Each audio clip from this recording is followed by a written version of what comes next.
Physiotherapy से related अगर patient को ट्रीटमेंट दे रहे हैं तो एज सच जो भी पेशेंट का मर्ज है वो हमसे आकर डिस्कस करते हैं। बल्ज के, फ्रोजन शोल्डर के और मोस्ट कॉमनली नी पेन जैसे घुटनों के दर्द, उसके पेशेंट जो है ना वो आजकल जो है ना ज़्यादा रिपोर्ट हो रहे हैं। हम लोग हर कोई ना अपनी एंजॉयमेंट और मौज मस्ती में आजकल लगा हुआ है। उस बिहाफ के ऊपर जो है ना हमारे जो कम्युनिटी मेंबर्स हैं उनको इस चीज़ में ना काफ़ी इश्यूज आ रहे हैं। ऑनलाइन वर्क जो है ना वो काफ़ी प्रोग्रेस कर रहा है। प्रोलॉन्ग सिटिंग की वजह से नीज पेन आ जाती हैं, बैक पेन आ जाती है। कोई कंप्यूटर यूज है, कंप्यूटर यूजर्स जो है उनकी एल्बो में भी पेन आना स्टार्ट हो जाती है इसी।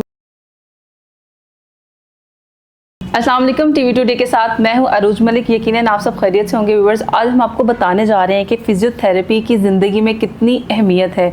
हमारे जहन में आता है कि अगर कोई हड्डियों का मसला है, जोड़ों का मसला है, कमर का मसला है तो फ़िज़ियोथेरेपिस्ट के पास जाया जा सकता है, लेकिन ऐसा नहीं है। अगर आपको फालिज या लकवे का भी कोई आप मुब्तला हो गए हैं इस मर्ज़ में तो भी आपको फ़िज़ियोथेरेपिस्ट के पास जाना चाहिए, क्योंकि मेडिसिन तो कोई असर नहीं करती। इसी हवाले से हमारे साथ एक फ़िज़ियोथेरेपिस्ट मौजूद हैं, महविश खान। आइए उनसे बात करते हैं और कोशिश करते हैं कि उनके तजर्बे से आपको मुस्तफ़ीद करें। अस्सलाम वालेकुम। वालेकुम अस्सलाम। कैसी हैं आप? मैं ठीक, आप कैसी हैं? अल्हम्दुलिल्लाह। अच्छा, अभी जो नॉर्मली इश्यूज़ आते हैं आपके पास बहुत ज़्यादा, जिनकी एक तादाद में मसले मसाइल आते हैं, वो किस चीज़ के आते हैं, किस मर्ज़ में मुब्तला हैं लोग? ठीक है, देखा जाए तो डिफरेंट कैटेगरीज के जो है ना वो पेशेंट जो है ना वो मेरे क्लिनिकल ट्रायल्स में ना रिपोर्ट होते रहते हैं ऑलमोस्ट। क्योंकि हम लोग फिजियोथेरेपी से रिलेटेड अगर पेशेंट को ट्रीटमेंट दे रहे हैं तो एज सच जो भी पेशेंट का मर्ज है वो हमसे आकर डिस्कस करते हैं। लेकिन क्लिनिकल ट्रायल्स में जब हम इस चीज़ को मद्देनजर रखें तो पेशेंट डिस्क बल्ज के, फ्रोजन शोल्डर के और मोस्ट कॉमनली नी पेन जैसे घुटनों के दर्द, उसके पेशेंट जो है ना वो आजकल जो है ना ज़्यादा रिपोर्ट हो रहे हैं हम लोगों के पास। इसमें कोई एज का मसला है या एज सच डेट देखा जाए तो अब जो हमारी जो एक नशो नमा है, हमारी जो नेक्स्ट जनरेशन आ रही है उसकी ग्रोथ जो है ना वो बहुत ही ज़्यादा इसके ऊपर ना इफ़ेक्ट कर रही है। क्योंकि वैसे डाइट इनटेक नहीं की जा रही है और उसके मुताबिक जो जनरेशन है वो डिफरेंट कैटेगरीज में जो है ना वो इन्वॉल्व है।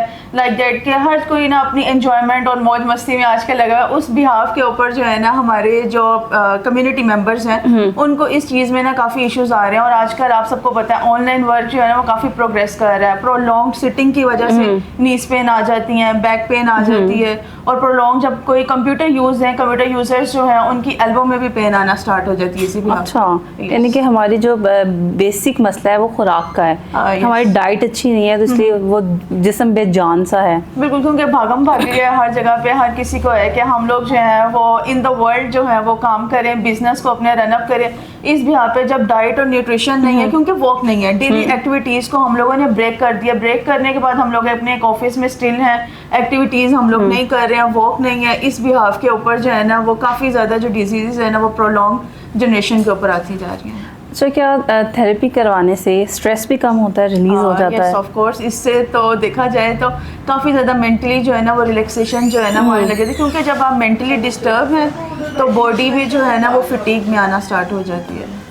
लेकिन क्या उसमें किस तरह से आप थेरेपी करवाती हैं कि स्ट्रेस जो है वो रिलीज होता है, पूरी बॉडी इन्वॉल्व होती है? थोड़ा सा हम लोग जो है वो मेंटली पेशेंट को थोड़ा सा गाइड करते हैं कि अपने लाइफस्टाइल मॉडिफिकेशन करें इसके अंदर। और कुछ थेरेपी में एक्सरसाइजेज आ जाती हैं, कुछ मसाजर्स आ जाते हैं, उसके थ्रू आउट जो है ना हम लोग एक्सरसाइजेज में क्या क्या आप रिकमेंड करते हैं? लाइक सम एक्सरसाइजेज हैं जिसके अंदर मूवमेंट आ जाती है, बॉडी पोस्चर जो गेस्चर है उसको आपने मेंटेन रखना है, उसको मद्देनजर रखते हुए जो है ना पेशेंट की रिकवरी की जाती है। अच्छा, कभी कोई ऐसा पेशेंट भी है वो कहता हो कि जी मैंने वेट लॉस करना है, मुझे कोई थेरेपी बता दें? यस, ये तो बहुत सारे कॉमन है जिसमें हम लोग कुछ डाइट चार्ट पेशेंट को दे देते हैं कि आप थोड़ी डाइट फॉलोअप करें, इंसुलिन रेजिस्टेंस रखें, तकरीबन 12 से 16 घंटे की इंसुलिन रेजिस्टेंस रखें, साथ में आप एक्सरसाइज करें, उनको एक्सरसाइज भी गाइड करते हैं। उस भी यहाँ पे पेशेंट का जो है ना वो मोस्टली वेट जो है ना वो लॉस होना स्टार्ट हो जाता है। अच्छा, क्या जो डायबिटिक पेशेंट होता है उसका भी इलाज थेरेपी से मुमकिन है? Yes of course. जब डायबिटीज़ पेशेंट को हो जाती है, कुछ जो प्री डायबिटिक होते हैं और जो पोस्ट डायबिटिक पेशेंट आ जाते हैं, इनके सिनेरियोज ना कुछ डिफरेंट हो जाते हैं। क्योंकि जो डायबिटिक एक मर्ज है ना, डायबिटीज़ जो एक हम लोगों के पास बीमारी है, आहिस्ता आहिस्ता ना हमारी बोन्स को ना अंदर से खोखला करना शुरू कर देती है। जैसे ये बोन्स में रिकवर, जब हम लोगों की ग्लूकोज लेवल जो है वो इंक्रीज हो जाता है, इंसुलिन लेवल जो है वो भी बढ़ जाता है, तो उसको कंट्रोल करने के लिए जो है ना हम लोग थेरेपी जो है वो करते हैं। क्योंकि ये न्यूरोपैथी के अंदर ऐसा कन्वर्सेशन जो है ना वो कन्वर्ट होना स्टार्ट हो जाती है बॉडी की। वो थेरेपी में किस किस तरह के स्टेप्स जो हैं वो आप रिकमेंड करते हो कि अगर जो व्यूअर्स हमें घर देख रहे हैं अगर वो भी करना चाहें, अगर आप थोड़ा सा वर्बली बता दें तो ज़्यादा अच्छा हो जाएगा उनके लिए। आप सबसे पहले अपनी लाइफस्टाइल मॉडिफिकेशन करें, अपनी जो डाइट की रूटीन है उसको चेंज करें, वॉक करें। ये सबसे ज़्यादा ही हम लोग अपने डायबिटीज़ को जो है ना कंट्रोल कर सकते हैं। ड्यू टू वॉक हम लोग डायबिटीज़ को कंट्रोल कर सकते हैं। डायबिटीज़ को कंट्रोल करने के लिए एक इंसुलिन है या मेडिकेशन है, ये बेसिकली एक आर्जी जो है वो रेजुलेशन है कि अपनी बॉडी को हम कंट्रोल कर सकते हैं। लेकिन अगर हम इसको परमानेंटली ख़त्म करना चाहें तो इसमें मेन ये चीज़ है कि आप एक्सरसाइज करें, वॉक करें, लाइफस्टाइल मॉडिफिकेशन में अपनी डेली की जो लाइफ है उसमें चेंजिंग लेकर आएँ, अपनी डाइट में चेंजिंग लेकर आएँ, अपने वर्कआउट में चेंजेस लेकर आएँ। आप वहाँ से जो है ना अपनी डायबिटीज़ को कंट्रोल कर सकते हैं। अच्छा, एक बहुत ही कॉमन मसला शैटिका का जो है, मैंने बहुत ज़्यादा यंग लोगों में भी ये देखा, तो इसकी क्या रीज़न हो सकती है और इसका इलाज कैसे मुमकिन है? देखिए बेसिकली शैटिका जो है ना ये एक शैटिक नर्व है जो कि बहुत प्रोलॉन्ग नर्व है। ये हमारा एक सिम्टम है जो ये बेसिकली साइन सिम्टम्स में ही कन्वर्ट होती है। जो इसकी मेन जो रीज़न है ना, ये अक्सर जो नर्व है ये अगर स्टिफ कर जाए तब भी लोगों को पेन स्टार्ट हो जाती है। मेन कॉज कर जाती है ये डिस्क बल्ज, डिस्क हर्निएशन और स्पाइन की डिफरेंट जो है ना डिजीज़ को ये इन्वॉल्व होने के बावजूद जो है ना पेन, जो पेशेंट को पेन है ना वो लेग टू रेज होना स्टार्ट हो जाती है। बैक टू जो लेग है वहाँ से पेन रेडिएट करती है और नमनेस आ जाती है। डिफरेंट सेंसेशन मोड्स पेशेंट को फील होना स्टार्ट हो जाते हैं और ये पेन काफ़ी ज़्यादा पेशेंट को फील होने के बावजूद जब इसकी हम रिकवरी करते हैं फिजियोथेरेपी के साथ साथ, सब मेडिकेशंस भी आती हैं, लेकिन ये फिजियोथेरेपी के साथ फुल एंड फाइनली रिकवर हो जाती है। अब दोबारा तो नहीं होती फिर? दोबारा ये है कि हमने अगर आपको प्रिकॉशंस मुहैया करने के लिए कहा है कि आपने वेट लिफ्ट नहीं करना, झुक के सामान नहीं उठाना, कमोड जो है वो आपने फ्लश यूज़ नहीं करना, कमोड आप यूज़ करें। इन चीज़ों के ऊपर अगर आप फोकस करते रहेंगे तो इंशाल्लाह ये दोबारा नहीं। कैसे सिम्टम्स जो है वो जाहिर होते हैं जिससे ये कंफर्म हो जाता है कि शैटिका पेन है? बेसिकली इसकी जो मेन है इसमें प्रीफोमर जो कि हमारे हिप मसल्स हैं उनमें टाइटनेस आ जाती है और नीचे लास्ट की जो 2 फिंगर्स हैं उनमें भी पेन आना स्टार्ट हो जाती है। एंकल की 2 फिंगर्स में पेन आ जाती है और पेन रेडिएट करती है बैक टू 1 लेग। उस भी यहाँ पे जो है हम इसको शैटिका डायग्नोज कर लेते हैं। इसका 1-2 टेस्ट है परफॉर्म करने के लिए, वो जब ऐसे जब हम लोग पेशेंट हों उनके ऊपर परफॉर्म करवाते हैं लाइक दैट फिगर ऑफ 4 और काफ़ी परफॉर्मेंस स्ट्रेच वगैरह के साथ, तब प्रॉपर्ली डायग्नोज होता है कि this is the stage of sciatica pain. कोई लकवे के मर्ज में मुब्तला हो गया या किसी को फालिज का अटैक हो गया तो मेडिसिन इतनी इफ़ेक्टिव नहीं होती, बल्कि होती ही नहीं है, तो भी आप फिजियोथेरेपी के ज़रिए रिकवर हो सकते हैं, तो क्या ऐसा पॉसिबल है? Yes, it's common. ये बेसिकली फेशियल पाल्सी के अंदर ही जो है ना ऐड होता है, जैसे कि एक पैरालिसिस है तो ये फेशियल पाल्सी भी इसी का एक पोर्शन है जिसे कहते हैं फेस का जो है ना वो लकवा हो जाता है पेशेंट को। इसके लिए पेशेंट की सम एक्सरसाइज आ जाती हैं, एक्सरसाइज के बाद इनकी डाइट आ जाती है और रेगुलर जो है इनका ब्लड प्रेशर जो है वो मेजर किया जाता है किस भी हाफ के ऊपर इनको जो है ना फेशियल पाल्सी कॉज हुई है। तो लकवा होने की रीज़न क्या हो सकती है? Due to high blood pressure, tension, anxiety, depression, यही इसकी मेन रीजन हैं। तो कितने अरसा में रिकवर हो सकता है? Hardly 3 to 4 weeks। यस।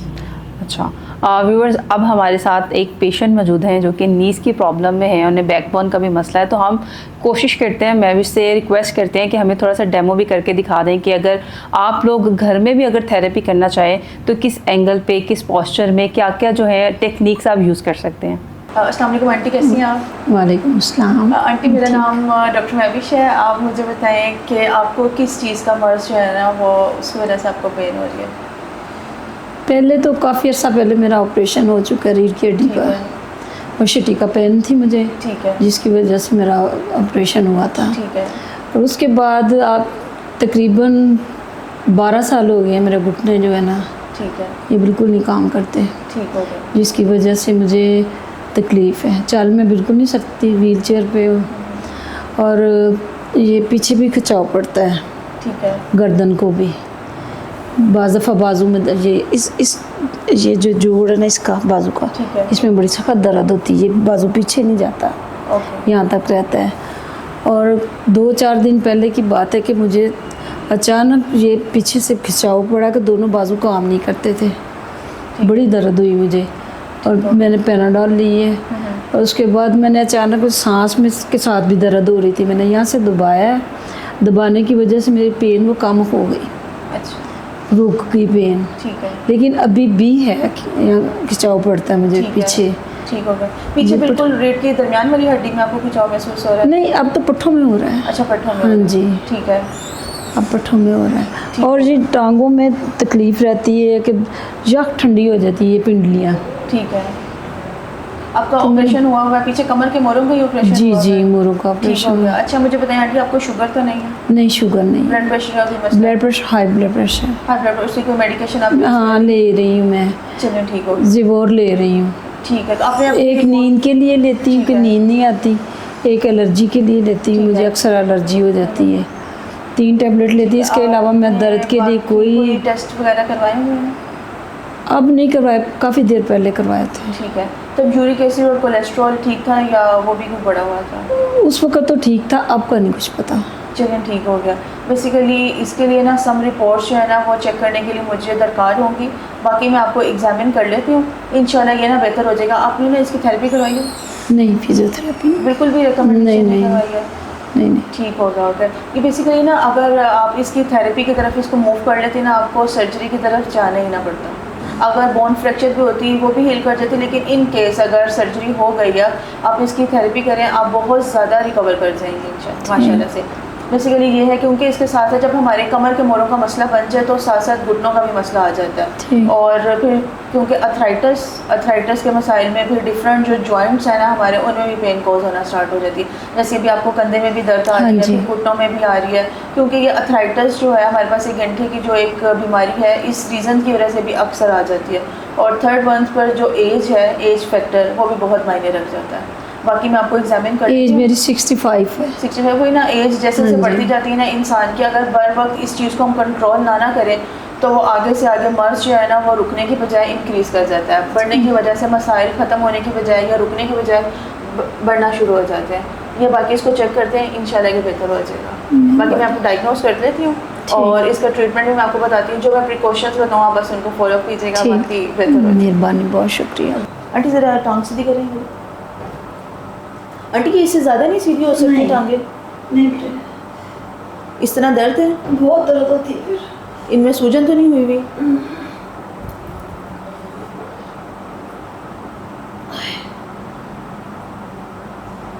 इसे ज़रा फोल्ड करें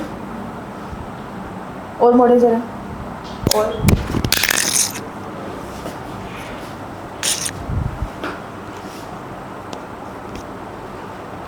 ठीक है। ये बेसिकली हम लोग इसको एग्ज़ामिन कर रहे हैं और आंटी को हम लोग विदाउट एक्सरे ज़रा हम लोग एग्ज़ामिन करके देख रहे हैं कि आंटी की जो है ना जॉइंट स्पेसिंग डिक्रीज़ हो गई है बेसिकली, जो कि नीज जो है वो ऑस्टियोआर्थराइटिस में जो है ना वो कन्वर्ट हो गई। दैट इनकी हम लोग बिल्कुल माइनर सी जो है ना वो मूवमेंट करवाएंगे ताकि पेशेंट को पेन फ्री मूवमेंट हम लोग दे सकें और उनको घर जाके या ऐसा सेट यहाँ पर भी पेन फील ना हो जाए। देखिए हम लोग फ्लेक्शन एक्सटेंशन करवा रहे हैं जिसकी वजह से पेशेंट को काफ़ी ज़्यादा पेन फील हो रही है।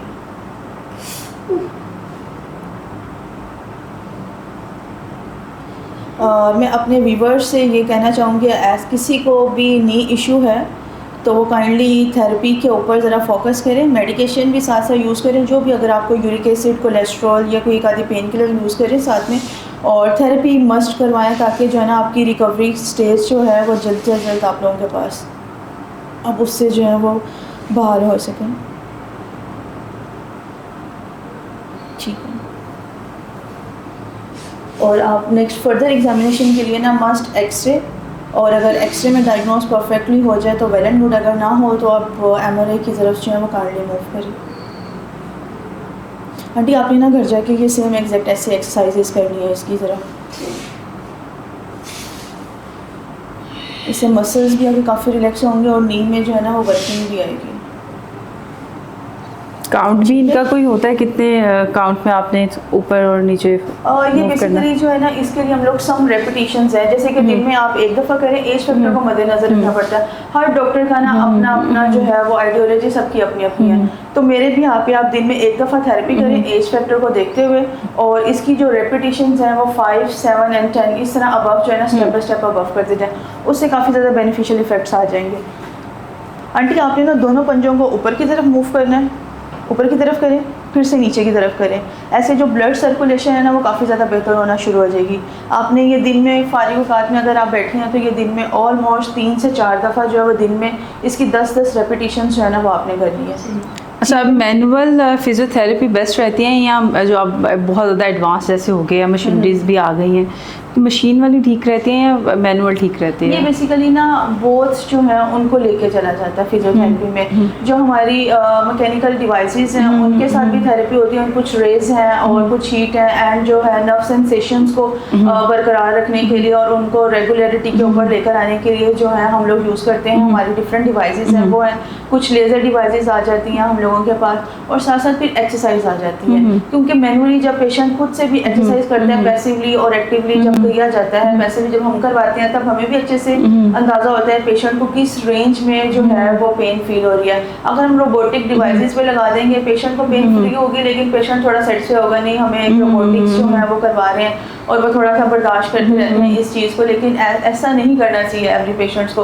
वो जितना पेन आप बियर कर सकते हैं बस उतना इट्स इनफ। लेकिन अगर एक्स्ट्रा पेन बियर कर रहे हैं वो आपके लिए ठीक नहीं है, आप वहाँ पर स्टॉप करें। अगर आप मैनुअली भी करवा रहे हैं हमें ज़्यादा अंदाज़ा होता है कि हम लोगों ने इस लेग को अगर रेज करना है, किस एंगल तक रेज करना है, कितने डिग्री तक इसको रेज करना है और कौन सी एक्सरसाइजेस को जो है ना वो लेके चलना है। ठीक हो तो इसके लिए बहुत जो चीज़ें हैं ना वो लेके हम लोग चलते हैं ताकि पेशेंट को बेनिफिशियल इफेक्ट्स आते रहें और उनकी रिकवरी जो है ना वो हमारे पास हमारे रजिस्टर में सेव होती है। बिल्कुल ठीक है। ठीक है आंटी, अब नेक्स्ट आपने जो थर्ड अपनी एक्सरसाइज करनी है ना वो आपने अपने घुटनों के नीचे ना तकिया रखना है। तकिया रखने के बाद आपने उसको ना दबाना है, घुटनों के जोर से उसको दबाना है, बिल्कुल इतना आराम से करना है कि आपको दर्द जो है ना वो महसूस ना हो। आंटी आपने ना अपने घुटने के वजन से ना नीचे की तरफ जोर लगाना है, तकिए की तरफ, और लगाएं और जोर लगाएं। ठीक है, फिर से रिलैक्स करें, फिर से नीचे की तरफ जोर लगाएं। Very good, again. ऐसे आप लोगों ने ना एटलीस्ट 10 टाइम्स जो है ना 10 दफ़ा ये एक्सरसाइज आपने करनी है, दिन में एक दफ़ा, लेकिन इस तरह रेपिटेशंस 10 टाइम्स करेंगे आप, इससे काफ़ी ज़्यादा जो है ना वो इफ़ेक्टिव रहता है। और बाकी आप बिल्कुल हल्की फुल्की सी बस वॉक करें, सीढ़ियाँ आप ना चढ़ें, और कमोड वाला जो है ना वॉशरूम जो है ना वो आप यूज़ करें। चल बिल्कुल नहीं सकती नहीं, आप जैसे जैसे थेरेपी करवाती जाएंगी इंशाल्लाह काफ़ी बेहतर हो जाएंगी। थोड़ा सा टाइम टेकिंग प्रोसेस है क्योंकि आपने इसके ऊपर जो है वो वर्कआउट नहीं किया और थोड़ा वेट भी ज़्यादा है, तो वेट ज़्यादा होने की वजह से उस चीज़ को भी काफ़ी जो है ना मद्देनज़र अच्छा, जैसे इन्होंने बताया कि इनके कंधों में भी है मसला, पट्ठों का भी है, बाजू का भी है, तो वो सब कुछ अलग अलग से उनकी थेरेपी होगी। यस बिल्कुल, क्योंकि डिफरेंट रीजन्स हैं। जो हम लोगों के शोल्डर रीजन सेपरेट है, बैक रीजन सेपरेट है, नी रीजन सेपरेट, लेकिन ये इंटैक्ट करते हैं क्योंकि एक ह्यूमन बॉडी है, कंप्लीट बॉडी है।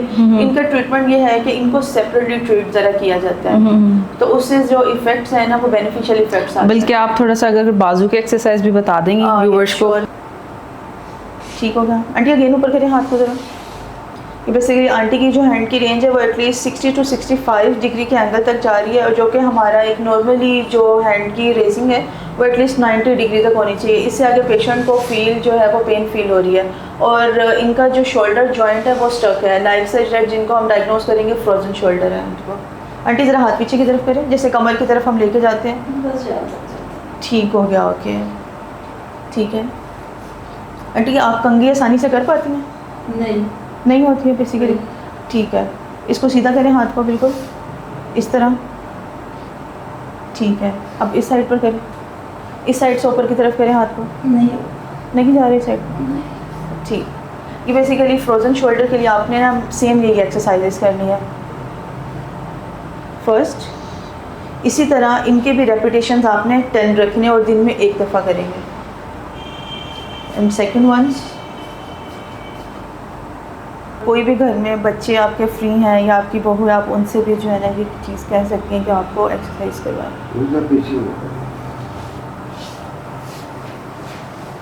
ठीक है, जिसे फोल्ड करें। ये हम लोगों ने करवानी है रोटेशन। तो बहुत एहतियात से करने वाले काम नहीं है। हाँ राइट। अगर यंगस्टर्स हों तो ज़रा हम फोर्सफुली जो है वो एक्सरसाइज करवा सकते हैं। ओल्ड एज वालों को ज़रा स्लाइडली करवानी पड़ती है, इनकी बोन्स डेंसिटी वीक होने की वजह से भी फ्रैक्चर जो है ना, हेयर लाइन फ्रैक्चर, क्योंकि वो आम इंसान को तो नहीं नज़र आएगा। प्रोफेशनलिस्ट जो हैं हमारे रेडियोलॉजिस्ट वही इस चीज़ को डायग्नोस कर सकते हैं कि ये हेयर लाइन फ्रैक्चर है, तो फिर इसमें बहुत एहतियात रखनी पड़ती है। जब इसमें अगर ऐसे कोई हेयर लाइन फ्रैक्चर आ जाए फिर वो स्लिंग यूज़ हो जाएगा और फिर जो फ्रोज़न शोल्डर है उसको हम लोग रिकवर नहीं कर पाएंगे। अब यहाँ देखें, यहाँ पर एंगल जो है वो 90 डिग्री के एंगल पर जो है हैंड रेज हो रहा है इनका, लेकिन अगर देखा जाए तो इनका राइट हैंड है उसमें जो उनकी डिग्री है हम तकरीबन 60-65 तक की रेंज तक ही है। लेकिन अगर इसमें प्रॉब्लम है फ्रोज़न शोल्डर, ये है कि इसके टर्म्स में अगर राइट में फ्रोज़न शोल्डर है, कंधा जिसे कहते हैं जाम है, तो बाज़ दफ़ा वो पेशेंट के अगर वो रिकवर कर जाए तो फिर दूसरे हाथ की तरफ भी जो है ना ये मर्ज लाहक हो सकता है। अच्छा, आप एक्सरसाइजेज के साथ साथ इन्हें कोई मेडिसिन भी रिकमेंड करेंगी? यस, इनके लिए कुछ सप्लीमेंट्स जो हैं वो ज़रा नीडेड है। वो भी इनकी रिपोर्ट्स वगैरह चेक करने के बाद इनको मेडिकेशन जो है ना वो रिकमेंडेशन में आती है। अभी इन्हें आपने एक्सरे MRI रिकमेंड किया है? यस, वो लाजमी है इनके लिए, क्योंकि कंप्लीट बॉडी स्कैन इनके लिए होना बहुत ज़्यादा ज़रूरी है, ताकि इनकी जो भी डिजीज़ हैं उनको हम लोग प्रॉपरली जो है वो डायग्नोस करके उसके मुताबिक इनका ट्रीटमेंट जो है हम स्टार्ट करें। आपको कुछ रिलीफ फील हुआ? कुछ पेन में, कुछ बॉडी रिलैक्स होना शुरू हुई? जी जी व्यूअर्स, आपने देखा कि फिजियोथेरेपी जो है वो सिर्फ जोड़ों या दर्द या हड्डियाँ कमर का मसला ही नहीं है, आप पट्ठों को भी उससे रिलैक्सेशन हो सकती है। हमने कोशिश की आपको बताने की, आपको दिखाने की कि अगर आपको कोई हड्डियों का मसला है, अगर कंधे का मसला है या नीज का मसला है, तो इनिशियली आप घर में भी इसको एक्सरसाइज कर सकते हैं। आपको गाइड भी किया डॉक्टर साहिबा ने, फिजियोथेरेपिस्ट जो हमारे महविश खान हैं, उन्होंने बहुत अच्छे से गाइड किया कि कितने मूव होने चाहिए, कितनी एक्सरसाइज होनी चाहिए और कितनी रेपिटेशन होनी चाहिए। यकीनन आज का प्रोग्राम आपको पसंद आया होगा। इसके साथ ही अरूज मलिक को दीजिए इजाज़त, मिलते हैं अगले प्रोग्राम में। अल्लाह हाफिज़।